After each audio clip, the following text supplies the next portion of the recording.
My daughter was waving at me with a big smile on her face when the train was leaving. It's been about 2 months since she has last seen my husband. She must be really looking forward to visiting him. I sent a message to my husband just as my daughter got on the train, and then I guess about 4 hours after I got home, my daughter called me. I had told her to call me when she arrived. I assumed it was that report. "Hello, Sarah. Did you make it to San Francisco and meet up with your father?" When I asked her that, she said something I didn't expect in an unhappy voice. "Mom, come and pick me up, please." "What? Is something wrong?" "I didn't get to meet Dad." "What do you mean?" "I don't know, but I haven't heard from him. And when I went to his house, some strange woman turned me away." "What?" "My name is Liddy. I have a family of 3 with my husband Robert and our 11-year-old daughter Sarah. I conceived my husband's child while I was still in college, so I'm 32 years old now. After the baby was born, I managed to finish college with the support of my parents. Since then, I have been a housewife. Because of the unexpected pregnancy and premature marriage, there was confusion and concern from those around us, and we had a hard time. My husband told me that he had always planned to marry me and that it was just a matter of time before we got married. After graduating from college, my husband got a job at a well-known company. It was a good starting salary, and we could live in company housing, so we didn't have to struggle financially and lived happily together. We didn't have a honeymoon phase as a married couple, but our daughter was so pretty that we didn't care about it. My husband adored our daughter and always took care of her on weekends. Thanks to him, I was able to relax and go out with my friends. I didn't have to put up with getting dressed up or anything like that. I had no complaints about this life. The days passed by in the blink of an eye, and my daughter went on to elementary school. By that time, my husband had been working for the same company for about 7 years and had been promoted. He had more responsibility and came home later and later. But on weekends, we went on family road trips and made many memories. We spent many happy days like this. I thought that these happy times would continue for a long time. But one day, while I was leading such a life, the company decided on my husband's transfer. No matter how much we say he has a family, our daughter is already 11 years old. Until now, he had refused to move on his own due to a transfer because my daughter was still very young. The duck could no longer be a reason. Moreover, it seems to be a very important job for him this time. I was told that his career depended on it. The company my husband works for is a big company, so there are plenty of replacements for him. In order for my husband to be promoted further in the future, this relocation is unavoidable. My daughter will be going on to junior high school and high school. Of course, I want her to go to college, and the tuition and other expenses will come with that. So I had to admit his transfer this time and hope that it would help him get ahead in his career. I was told that the assignment would be for about 6 months. Well, 6 months is all right, I thought. However, my daughter loved my husband very much, so she was a little worried about being away from her father. My husband told her he would call her every day and reassured her that he would try not to make her feel lonely and that she could meet up with him on the weekends and go out with him. This is a husband who cares about his family. Even if he moves out on his own, he will make time for her daughter. She said, "Okay, I'll be sad that I won't be able to see Daddy as much as I'd like, but I'll put up with it." My daughter and I saw him off with smiles on our faces. After about 3 days, my husband called me on video phone and spent a lot of time talking with my daughter. He called before my daughter even missed him. I loved and wondered which one of them was the child, but it's so heartwarming to see my husband and daughter talking on the phone. I really felt that my husband and my daughter are getting along well with each other. On the first weekend, he was too busy to go out, but the next week, my husband made time and came home on a Friday. I'm so grateful to my husband for making time for our family in the middle of his hard work. My daughter was very happy to have dinner with her father for the first time in a long time. However, about 2 months after my husband's new life started, his behavior began to change. He used to call his daughter once every 3 days for a video phone call, but the frequency of this call became less and less, and he stopped calling altogether. Of course, I knew that he's busy with his work, living alone and having to do all the house chores. I'm sure that once he gets used to the new workplace, he'll have more chances to go out for drinks with his colleagues too. I shouldn't put too much pressure on him by urging him to get in touch with us. With this in mind, I didn't force him to contact me. However, my husband rarely contacted me anymore, and eventually he came back here less and less often. I explained to my daughter that her father was busy with work, but I could see that she was grieving, even if she didn't say it out loud. This was not a good situation. And although I knew he was busy with work, I asked my husband a favor of calling her, even if it's just for 5 minutes. Our daughter always seems to be somewhat lonely at home. My husband apologized. "Oh, I'm sorry, but he didn't call Sarah. Soon it will be her birthday, this coming Saturday. Maybe he will come home to surprise us. That's what I was hoping for." She also said, "Maybe Daddy will come home." But on the day of her birthday, my husband didn't come home, and he didn't even call her to wish her happy birthday. This time, my daughter was very disappointed. I was so mad that I called my husband several times and left messages. Lately, when I called him, he doesn't pick up, by the way, and he never returns my calls. So I called him several times this time. After about the 5th call, my husband finally picked up the phone. "What's wrong? You've been calling me a lot, haven't you?" "What are you doing?" "What?" "It was Sarah's birthday today. It's Saturday, and you don't come home. You didn't even call to wish her a happy birthday." "Oh, I'm sorry. I'm really sorry about that."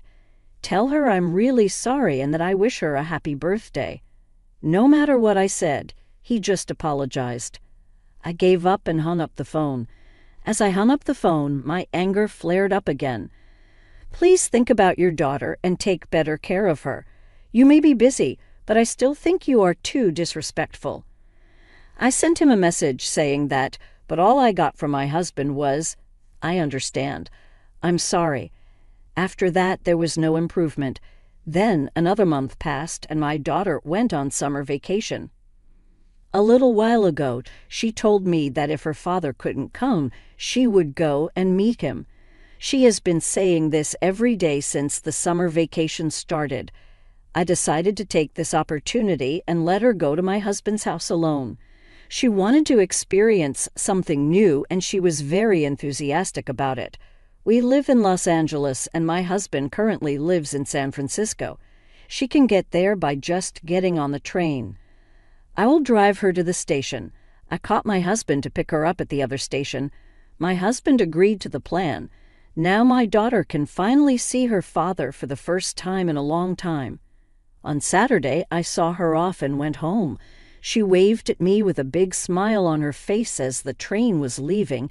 It's been 2 months since she saw her father the last time, so she must be really looking forward to it. I sent a message to my husband just as my daughter got on the train, and then about 4 hours after I got home, I got a call from my daughter. It was about noon, and my daughter got on the train early in the morning. She must have already met up with my husband and had lunch before calling me. I had told my daughter to call me when she arrived over there. I assumed she was calling to let me know that.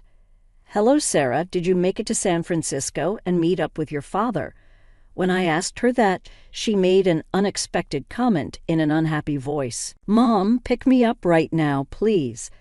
"What? What's wrong?" "I didn't see Daddy." "What do you mean?" "I don't know, but I haven't heard from him, and when I went to his house, some strange woman turned me away." "What? What did she just say?" "No, first of all, I have to pick up my daughter as soon as possible. Where are you?" "I'm back at San Francisco Station, then going into a fast food restaurant somewhere and kill some time." So I got into the car and headed for the station. There I hurriedly bought a ticket and got on the train to San Francisco. When I finally arrived, my daughter looked at me and was about to cry.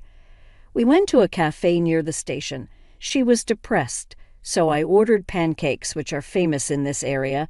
When the pancakes came out, my daughter's face lit up a little. She seemed to enjoy the pancakes and looked a little calmer. Then I asked her what happened. According to her story, she couldn't get in touch with my husband at all when she arrived at San Francisco Station. She waited for about 30 minutes and he didn't show up. So she decided to take a drastic action and go to his home by herself. Well, I had given her my husband's home address in case something happened.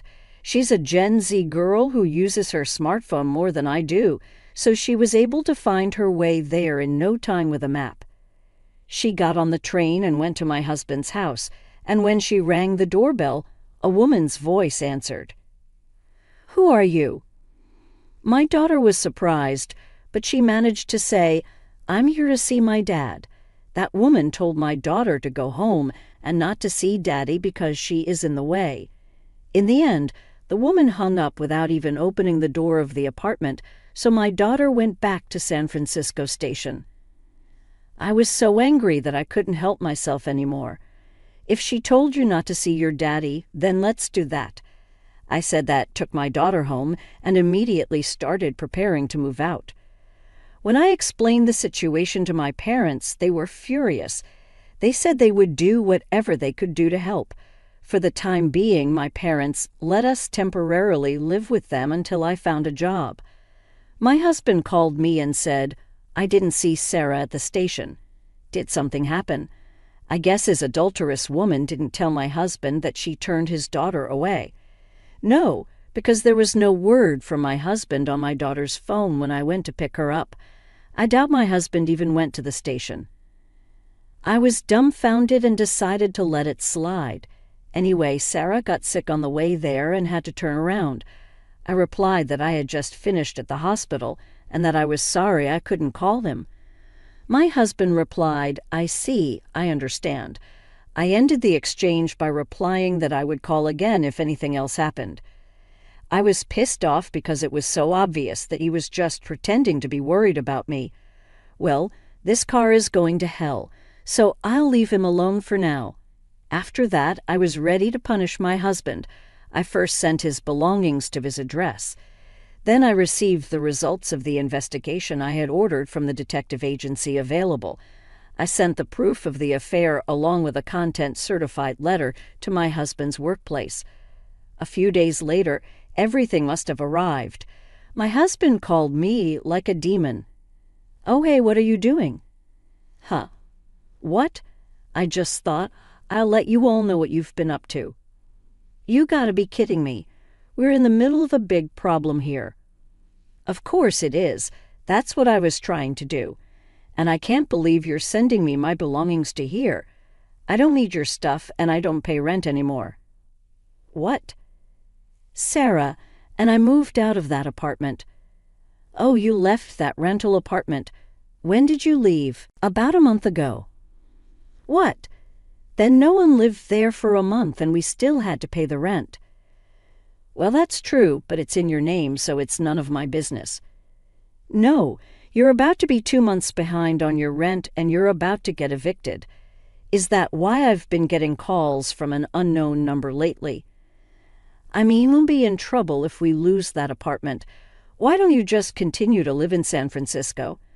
You send a content-certified letter to the company. I'm in big trouble because they found out about my affair. They're going to call a replacement from headquarters right now and move me back to Los Angeles. So if you send me all this stuff, it would be hard for me to go back to Los Angeles, and it's even worse that I don't have a home there." I almost laughed because the plan worked better than I thought it would, but then I calmed my happy mood and said, "You've hurt Sarah and me so much that you're going to have to pay the price, and it's not over yet. I'm going to demand the divorce, and I'm going to demand alimony and child support." "Oh no. Let's just go through the lawyers and get this over with." I said that and hung up the phone. After that, I hired a lawyer and everything proceeded as I had declared. The divorce was finalized without incident, and alimony was claimed against my ex-husband and the adulterer. I also asked for child support from my ex-husband. My ex-husband had the unprecedented incident of returning from a transfer because of the affair. He became the target of laughter within the company. Female employees gave him a mean look. Of course, he can no longer expect to get promoted in the company, but he can't quit because he has to pay alimony and child support. He must feel ashamed of himself. My daughter has become disillusioned with my husband, and when he apologized and said he wanted to see her, she refused to see him. He really deserves it. I was able to find a job and my daughter, and I now live together happily in an apartment. I'm going to work hard to support her and watch her grow up.